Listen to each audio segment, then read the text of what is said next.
Good morning, dear students. Today we are going to learn one more very important English lesson.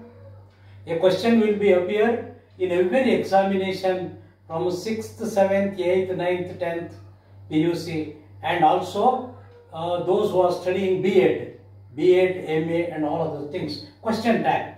This belongs to a modern English. ಆಧುನಿಕ ಇಂಗ್ಲಿಷ್ಗೆ ಸಂಬಂಧಪಟ್ಟಿದೆ. This is specifically used while speaking English. Can't you? Aren't you? Wouldn't you? Like this we are using. Haven't he? Hasn't he? Haven't you? All these things. ಅದನ್ನ NO not ಅನ್ಬೇಕಾದ್ರೆ O ನ silent ಮಾಡ್ತಾರೆ. Listen. First of all we will see what is tag. Tag is nothing but a small part of the tag is nothing but a small part of tag is nothing but a small cotton thread. Tag is nothing but a small cotton thread. On either side of this tin foils are attached. ಅಂದ್ರೆ ಒಂದು ತಗಡಿನ ಚೂಪಾದ tin foils are attached. They are sharper in nature. Both are very sharp, these tin foils, so that they can pierce through the paper. It can pierce through the paper. ಅದು ಒಂದು ಹಾಳೆ ಒಳಗೆ ಹೀಗೆ ಅಮುಕಿದ್ರೆ ಹೋಗ್ತದೆ. And we can connect the another sheet of the paper to this. This you might have experienced while during your examinations. I think so. During your examinations, you are feeling these things. Additional sheet will be given and you have to tag the additional sheets for which tags are being supplied, and you will pierce the paper of additional sheet from the main sheet and you will tie a knot. ಒಂದು ಗಂಟನ್ನು ಹಾಕ್ತಾರೆ. ಆ ಗಂಟು ಹಾಕಿದ ಮೇಲೆ ಅದನ್ನ ಇದು ಮಾಡಿ ಆಮೇಲೆ ಆನ್ಸರ್ ಶೀಟ್ 5 minutes ಇದೆ ಅನ್ಬೇಕಾದ್ರೆ ಟ್ಯಾಗ್ ದ ಅಡಿಷನಲ್ ಶೀಟ್ಸ್ ಅಂತ ಹೇಳ್ತಾರೆ ಟೀಚರ್. ಅದು ಸೂಪರಿಂಟೆಂಡೆಂಟ್, ರೂಮ್ ಸೂಪರಿಂಟೆಂಡೆಂಟ್ ಯಾರು ಇರ್ತಾರೆ ಅವರು tag additional sheets and then you write ಅಂತ ಹೇಳ್ತಾರೆ. 5 ನಿಮಿಷ ಹೇಳ್ಬೇಕಾದ್ರೆ ಬೆಲ್ ಹೊಡೆಯುತ್ತೆ ಅವಾಗ. That is the procedure.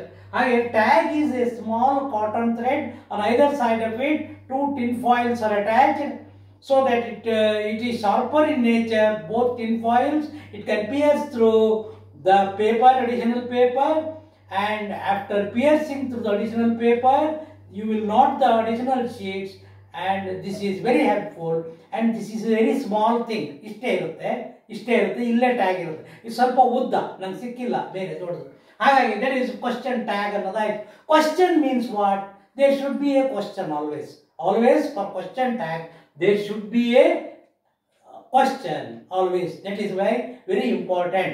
You see, question tag is can't you, won't you, wasn't you, aren't you, haven't I. ಈ ರೀತಿ ಪ್ರಶ್ನೆಗಳನ್ನ ನಾವು ಕೇಳ್ತೇವೆ. ಯಾವತ್ತೂ ಸಹ ಟ್ಯಾಗ್ ಉದ್ದ ಇರಬಾರ್ದು, ಉದ್ದಕ್ಕೆ ಹೋಗಬಾರ್ದು. ಜ್ಞಾಪಕ ಇಟ್ಕೊಳ್ಳಿ, ಇದಕ್ಕಿಂತ ಉದ್ದ ಹೋಗಬಾರ್ದು, ಇಷ್ಟುದ್ದ ಆನ್ಸರ್ ಬರೀಬಾರ್ದು ಟ್ಯಾಗ್ ಹಾಕಬೇಕಾದ್ರೆ. Rules. There is a leading sentence always in the tag. I will write the example. Rama has done his work.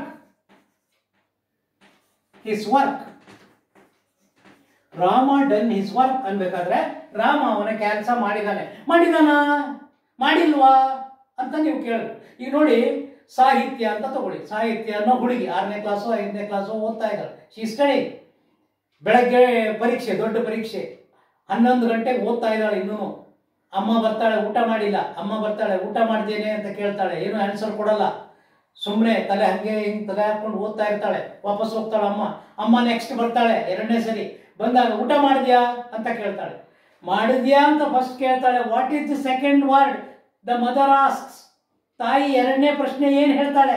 That is very important. ಮಾಡಿಲ್ವಾ ಅಂತ ಕೇಳ್ತಾಳೆ. ಮಾಡಿದೇನೆ, ಮಾಡಿಲ್ವಾ. ದಟ್ ಮಾಡಿಲ್ವಾ is always A question tag. ಅರ್ಥ ಆಯ್ತಲ್ಲ? Therefore question tag is depending on how you are speaking in English. Therefore, Rama has done his work ಇದು leading sentence is in positive mode. There are two modes of sentences: affirmative, positive, or negative sentence. Positive sentence means this is positive sentence. Positive sentence ಗೆ ಯಾವತ್ತು if the sentence is in positive mode or affirmative mode, you have to put the negative tag. For that, what you have to do, you have to catch hold of the auxiliary verb. ಸಹಾಯಕ ಕ್ರಿಯಾಪದವನ್ನ ಹಿಡ್ಕೋಬೇಕು. ಅದನ್ನ ಹಿಡ್ಕೊಂಡು ಅಲ್ಲಿ ನೋಡಿ question tag ಹಾಕಬೇಕು. hasn't he ಅಥವಾ has not he. he ಅನ್ನೋ third person ರಾಮನ್ ಮತ್ತು ರಾಮ ಹಾಕಬಾರ್ದಲ್ಲಿ hasn't he ಹಾಕಿ ಕ್ವೆಶ್ಚನ್ ಟ್ಯಾಗ್ ನೋಡಿ. This is tag, this is question tag. If the leading sentence is in positive mode, then you have to put negative tag. If the leading sentence is in negative mode, then you have to put the positive mode. ಇದೇ ರೀತಿ Rama has not done his work. Rama has not done his work ಅಂತ ಇದ್ರೆ, if this is the thing, then this is negative mode the sentence. The leading sentence is in negative mode. Rama ತನ್ನ homework ಮಾಡಿಲ್ಲ, ಅದಕ್ಕೆ ಯಾವತ್ತು positive tag ಹಾಕಬೇಕು. Positive tag. Has he ಮಾಡಿದನ, ಮಾಡಿಲ್ವಾ, ಮಾಡಿದನ, ಮಾಡಿದನ, ಮಾಡಿದನ. This is the system of question tag. Understand all of you. ಈಗ ಆಕ್ಸಿಲರಿ ವರ್ಬೇ ಇಲ್ಲ. ಆಕ್ಸಿಲರಿ ರಾಮ ವರ್ಬೇ ಇಲ್ಲ. Rama does his work. Rama ತನ್ನ ಕೆಲಸಗಳನ್ನು ಮಾಡಿದ. Rama does his work. ಅದಕ್ಕೆ ಇದು ಪಾಸಿಟಿವ್ ಮೋಡ್. ನಾಟ್ ಇಲ್ಲ, ಇದೆ ನೆಗೆಟಿವ್ ಸೆಂಟೆನ್ಸ್ ಅಲ್ಲ, positive mode, leading sentence. Doesn't Rama does his work. Doesn't he is the answer. Doesn't he is the answer. ಅದೇ ರೀತಿ Rama goes to school.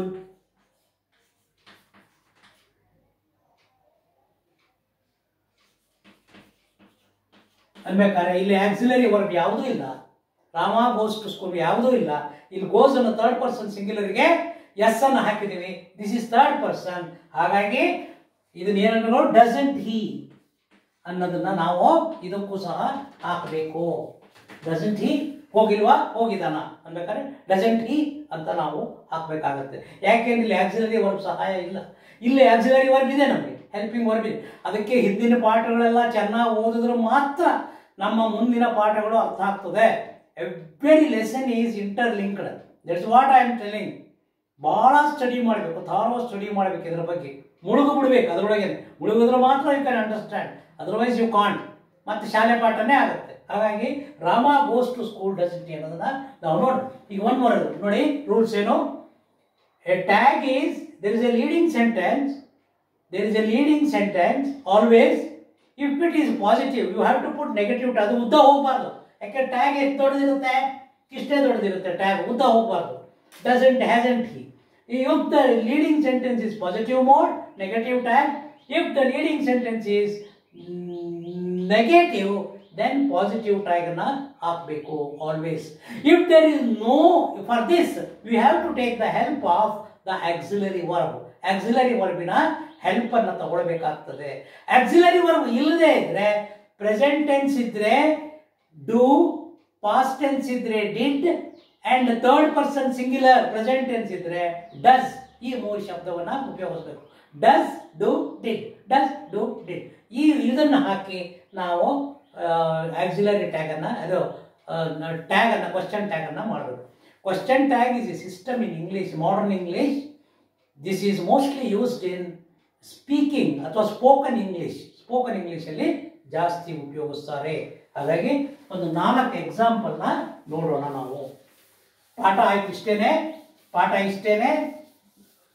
Watch ಮಾಡಿ ಸರಿಯಾಗಿ ಪಾಠವನ್ನ. ಈಗ ನೋಡಿ, ಆಲ್ ವಾಸ್ ಬೂಮ್ರಾ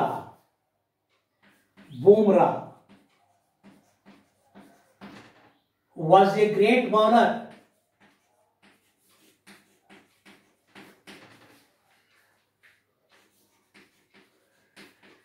ಇದು ಲೀಡಿಂಗ್ ಸೆಂಟೆನ್ಸ್. ಆಕ್ಸಿಲರಿ ವರ್ಬ್ ಯಾವುದು? ವಾಸ್.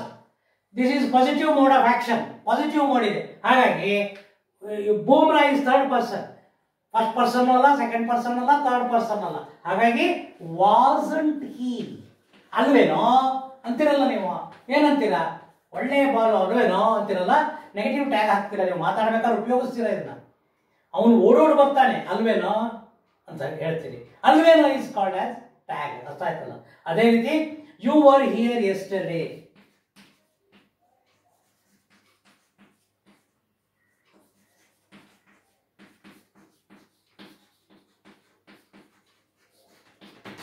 ಇಲ್ಲಿ ಪಾಸಿಟಿವ್ ವರಂಟ್ ಯು,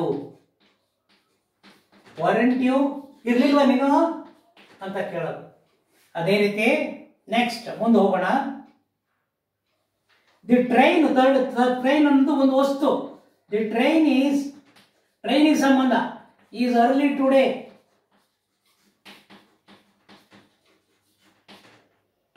ಇದು leading sentence positive mode ಒಳಗಿದೆ.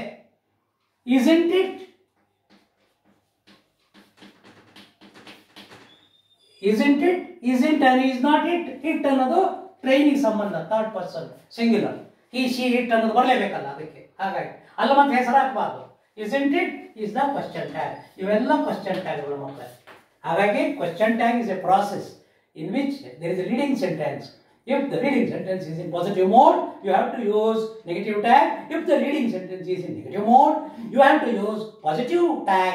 And if there is no auxiliary verb, you have to catch hold of the auxiliary verb and you have to ask question on that auxiliary verb. If there is no auxiliary verb existing in the sentence, you have to use do, did or does. ಅದೇ ರೀತಿ I am not taller than, ಅದೇ ರೀತಿ I am not taller than you. I am not taller than you. ನಿನಗಿಂತ ನಾನು ದೊಡ್ಡದಿಲ್ಲ ಅಂದ್ರ. Am ಬಂದಿದೆ, ಆಮಂಟ್ I, ಇಲ್ಲ I ಅನ್ನೋದು ಬಂದಿದೆ. ಐ ಅನ್ನೋದು ಅದನ್ನೇ ಉಪಯೋಗಿಸ್ಬಿಟ್ಟೆ. ಆಮಂಟ್, ಆಮ್ ನಾಟ್ ಐ ಅಂತ. ಆಮಂಟ್ ಐ ಇಸ್ ದ ಟ್ಯಾಗ್. ಅದೇ ರೀತಿ ಈ ಒಂದೆರಡು ನಾವು ಆಕ್ಸಿಲರಿ ವರ್ಬ್ ಬರದೇ ಇರೋದನ್ನ ನಾವು ಉಪಯೋಗಿಸೋಣ. ಆಕ್ಸಿಲರಿ ವರ್ಬ್ ಬರದೇ ಇರೋದು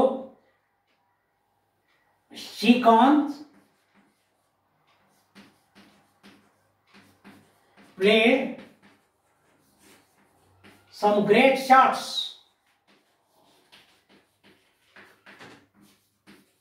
Great shots ಇಲ್ಲಿ ನೋಡಿ, ಆಕ್ಸಿಲರಿ ವರ್ಬ್ ಯಾವುದೂ ಇಲ್ಲ.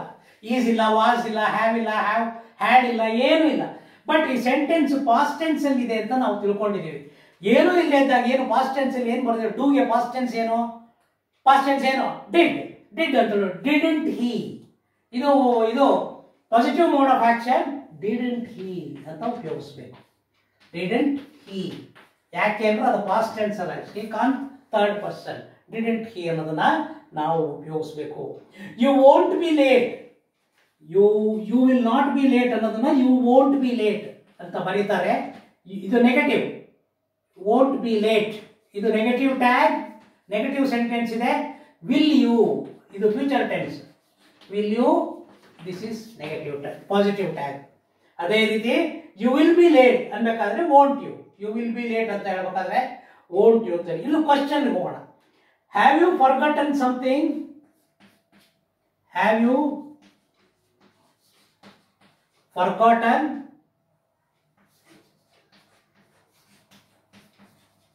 something? ಇಲ್ಲಿ ಹ್ಯಾವ್ ಅನ್ನೋದು ಆಕ್ಸಿಲರಿ ವರ್ಬ್ ಇದೆ.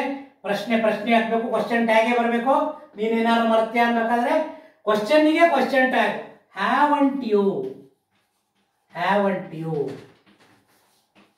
is the right answer. Do you remember me? Do you remember me?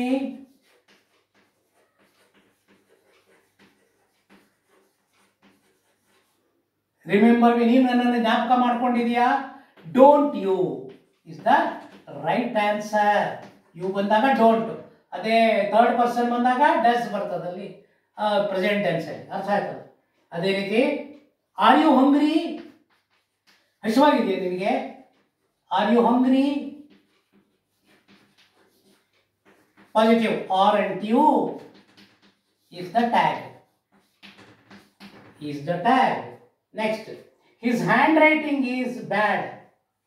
ಅವನ ಹ್ಯಾಂಡ್ ರೈಟಿಂಗ್ ಮೇಲೆ ಪ್ರಶ್ನೆ ಮಾಡ್ತಾ ಇದ್ದಾರೆ. Is hand writing is bad. ಅವನ ಹ್ಯಾಂಡ್ ರೈಟಿಂಗ್ ಬ್ಯಾಡ್ ಆಗಿ.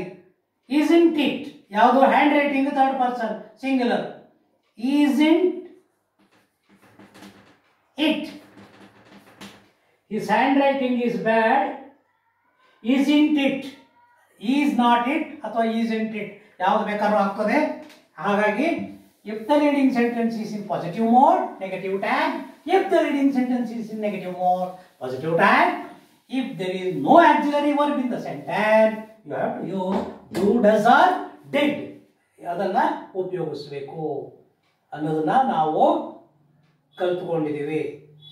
You were fooled.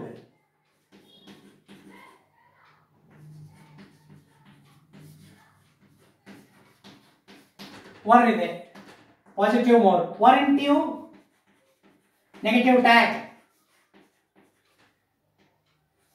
You were not fooled.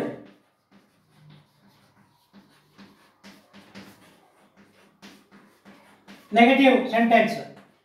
Positive tag. Were you? ನೋಡಿ, positive sentence negative tag, negative sentence positive tag ಯಾವತ್ತೂ. ಹಾಗಾಗಿ question tag is a process in which there is a leading sentence. If the things are in positive mode, you have to use negative tag. You have to catch hold of the auxiliary verb and you have to ask question on the auxiliary verb. That is very important. Pata muguride. You came today. Nodi, you came today. Very important. Intade kodadu. You came today. Auxiliary verb ಇಲ್ಲ. ಏನ್ ಮಾಡ್ತೀರಾ, ನೀನು ಇವತ್ತು ಬಂದೆ, auxiliary verb ಯಾವುದೂ ಇಲ್ಲ. ಹಾಗಾಗಿ came ಅನ್ನೋದು ಪಾಸ್ಟ್ ಟೆನ್ಸ್ ಇದೆ ಮಕ್ಕಳೇ. ಹಾಗಾಗಿ ಯಾವ್ದು ಉಪಯೋಗಿಸ್ಬೇಕು, do, did or does. Third person singular present tense ಬಂದಾಗ ಡಸ್, ಪಾಸ್ಟ್ ಟೆನ್ಸ್ ಬಂದಾಗ ಡಿಡ್, ಪ್ರೆಸೆಂಟ್ ಟೆನ್ಸ್ ಬಂದಾಗ do. Did you, didn't you, negative tag ಹಾಕ್ಬೇಕಲ್ಲ. Didn't you is the right answer. ಅರ್ಥ ಆಯ್ತದೆ. ಹಾಗಾಗಿ ಲರ್ನ್ ಪ್ರಾಪರ್ಲಿ, ಅಂಡರ್ಸ್ಟ್ಯಾಂಡ್ ಥಿಯರಿ. ಒಳ್ಳೆ notes ಇದೆ, understand ಮಾಡಿ. ಹೋಮ್ವರ್ಕ್ ಇಲ್ಲ, ನಿನ್ನೆ ಪಾಠದ್ದು ಹೋಮ್ವರ್ಕ್ ಇಲ್ಲ. ಯಾವುದು, ನಿನ್ನೆ ಫಿಗರ್ಸ್ ಆಫ್ ಸ್ಪೀಚ್ ಪಾಠ ಮಾಡಿದ್ದೀನಿ, 40 ನಿಮಿಷ ತಗೊಂಡಿದೆ. ಅದಕ್ಕೂ ಹೋಮ್ವರ್ಕ್ ಇಲ್ಲ, ಇದಕ್ಕೂ ಹೋಮ್ವರ್ಕ್ ಕೊಡಲ್ಲ. ಪ್ರಾಕ್ಟಿಕಲ್ ಆಗಿ ಯಾವುದಾದ್ರು ಗ್ರಾಮರ್ ಬುಕ್ಕಲ್ಲಿ ಇರ್ತದೆ, ಅದರಲ್ಲಿ ಹೋಮ್ವರ್ಕ್ ತಗೊಂಡು ಪಾಠವನ್ನು ಅಂಡರ್ಸ್ಟ್ಯಾಂಡ್ ಮಾಡಿಕೊಡಿ. Thank you very much. Thus I conclude figures of speech. Tomorrow lesson number 38, mostly proverb and idiom, proverb ಅಥವಾ idioms ಪಾಠ ಬರ್ತದೆ. Thank you very much dear children.